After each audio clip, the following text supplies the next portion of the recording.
السلام علیکم۔ رمضان میں دو نشانیاں بار بار دیکھو تو سمجھ لو تمہاری پسندیدہ چیز ملنے کا مقررہ وقت آ گیا ہے۔ جان رکھو، کبھی کبھی تمہارے حق میں معجزہ اور کوئی خاص بھلائی قریب ہوتی ہے تو وہ اس جگہ سے وسیلہ بناتا ہے جہاں سے انسان کا گمان بھی نہ جاتا ہو، کیونکہ جب ٹوٹے دل کی امید ختم ہونے لگتی ہے تو وہیں سے عرش والے کی رحمت اور اس کا نظام شروع ہونے لگتا ہے، اور اس کے لیے عزت، مرتبے اور محبتیں آسمان سے آتی ہیں۔ جانتے ہو، کچھ معجزوں کی نشانیاں ایسی ہوتی ہیں جو تمہیں طویل صبر کی آزمائش گزار کر دکھائی جاتی ہیں، اور کچھ کو جلد دکھائی دینے لگتی ہیں۔ تمہیں معجزوں کی مثالیں کبھی بے وجہ نہیں سنائی جاتی، معجزے تمہارا نصیب بھی ہوتے ہیں۔ واصف علی واصف فرماتے ہیں کہ جن چیزوں کا خوف تمہیں زیادہ ہوتا ہے وہ اکثر ہوتی نہیں، اور جو بظاہر آزمائش لگتی ہے وہ اکثر کسی الہام کا اعلان ہوتا ہے۔ تمہارا رب راستے تو پہلے ہی بنا دیتا ہے، لیکن عطا وہ ایک بہترین وقت پر کرتا ہے۔ اگر آج تم سے کچھ چھین گیا ہے اور واپس ملنے کی امیدیں بھی دم توڑ رہی ہیں تو یاد رکھو، وہ مہربان کبھی کبھی تم سے کچھ چیزیں اس لیے بھی دور کر دیتا ہے تاکہ حصول مقصد کی بے قراری اور خالی دامن کی یہ بے بسی تمہیں اس مہربان رب کے آگے سجدہ ریز کر دے، کیونکہ جب تم اللہ سے اپنے دل کی باتیں کرنا شروع کر دیتے ہو اور اسے اپنا دوست بنا لیتے ہو تو اللہ بہت جلد آسانی اور سہولت کے راستے کھول دیتا ہے۔ مصائب ہٹ جاتے ہیں اور مشکلیں ٹوٹنے لگتی ہیں۔ اللہ خود تم سے فرماتا ہے کہ تم مجھ سے مانگو، میں تمہیں تمہارے بہترین وقت پر پسندیدہ چیز عطا کروں گا، اور صبر کرتے رہو حتیٰ کہ اللہ فیصلہ فرما دے، اور بے شک وہ سب سے بہترین فیصلہ فرمانے والا ہے۔ اگر تم یہ سوچ رہے ہو کہ میرے نصیب میں آخر اتنی آزمائشیں کیوں،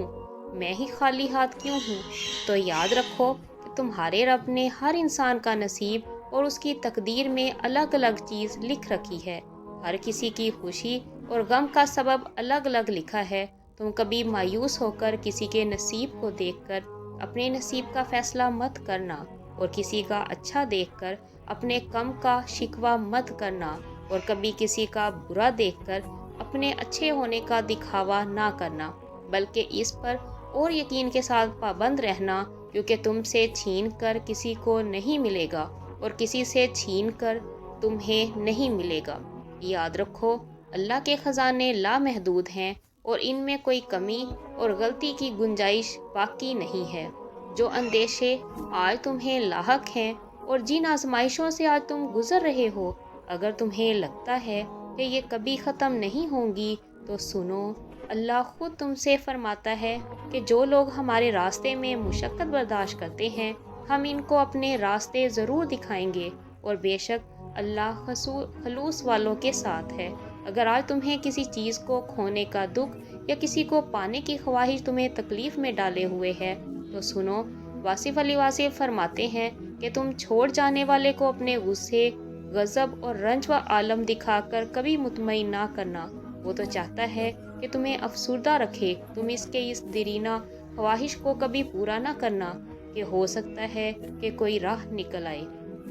کیونکہ بعض دفعہ غیر اللہ کا عشق تمہارے دل کا عذاب بن جاتا ہے۔ تو جب یہ روحانی بیماری لاحق ہونے لگے تو اللہ کا ذکر اور اس کی اطاعت میں مشغول ہو جاؤ۔ اللہ تمہیں جلد ایک پوشیدہ راستہ دکھائے گا اور تمہیں سکون قلب عطا کرے گا۔ مولانا رومی کیا خوب فرماتے ہیں کہ تم غمگین نہ ہو، جو کچھ بھی تم کھوتے ہو اسے کسی نہ کسی نعمت کی صورت میں واپس پا لیتے ہو۔ اگر اللہ نے تم سے وہ لے لیا جس کے کھونے کا تم تصور بھی نہیں کر سکتے تھے تو عنقریب کچھ ایسا بھی دے گا جس کے پانے کا تم نے کبھی تصور بھی نہ کیا ہوگا۔ اگر تم اللہ سے اپنی کوئی من پسند خواہش پوری کروانا چاہتے ہو تو یہ 3 کام آزما کر دیکھو۔ تم ایسا دروازہ بنو جس سے خیر داخل ہو سکے، اگر ایسا نہ کر سکو تو ایسی کھڑکی بنو جس سے روشنی گزر سکے، اور اگر ایسا بھی نہ کر سکو تو ایسی دیوار بن جاؤ جو گرے ہوئے کو سہارا دے، کیونکہ اللہ کی مخلوق سے محبت تمہاری اپنی منزل کو خوبصورت اور آسان بنا دیتی ہے۔ پتہ ہے اللہ کسی کو اس کی من پسند چیز نوازنا چاہتا ہے تو سب سے پہلے اسے دین کی سمجھ دینا شروع کر دیتا ہے۔ اسے سمجھ آنے لگتی ہے کہ جو کچھ اس کی زندگی میں رونما ہو رہا ہے اور جو چیزیں اس کے ساتھ چل رہی ہیں وہ اللہ ہی کے حکم سے ہو رہی ہیں۔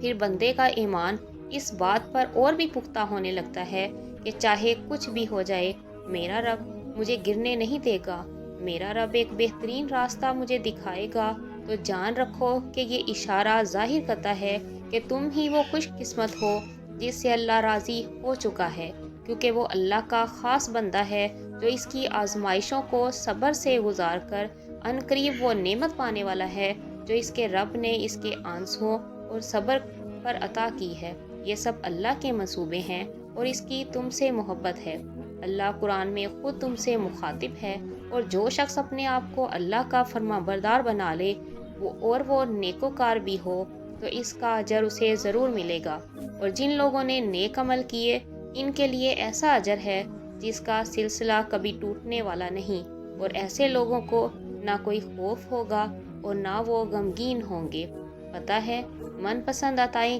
کیسے لوگوں کا نصیب بنتی ہیں؟ تو یاد رکھو کہ جس دل کو اللہ سے دعا، توبہ اور شکر کی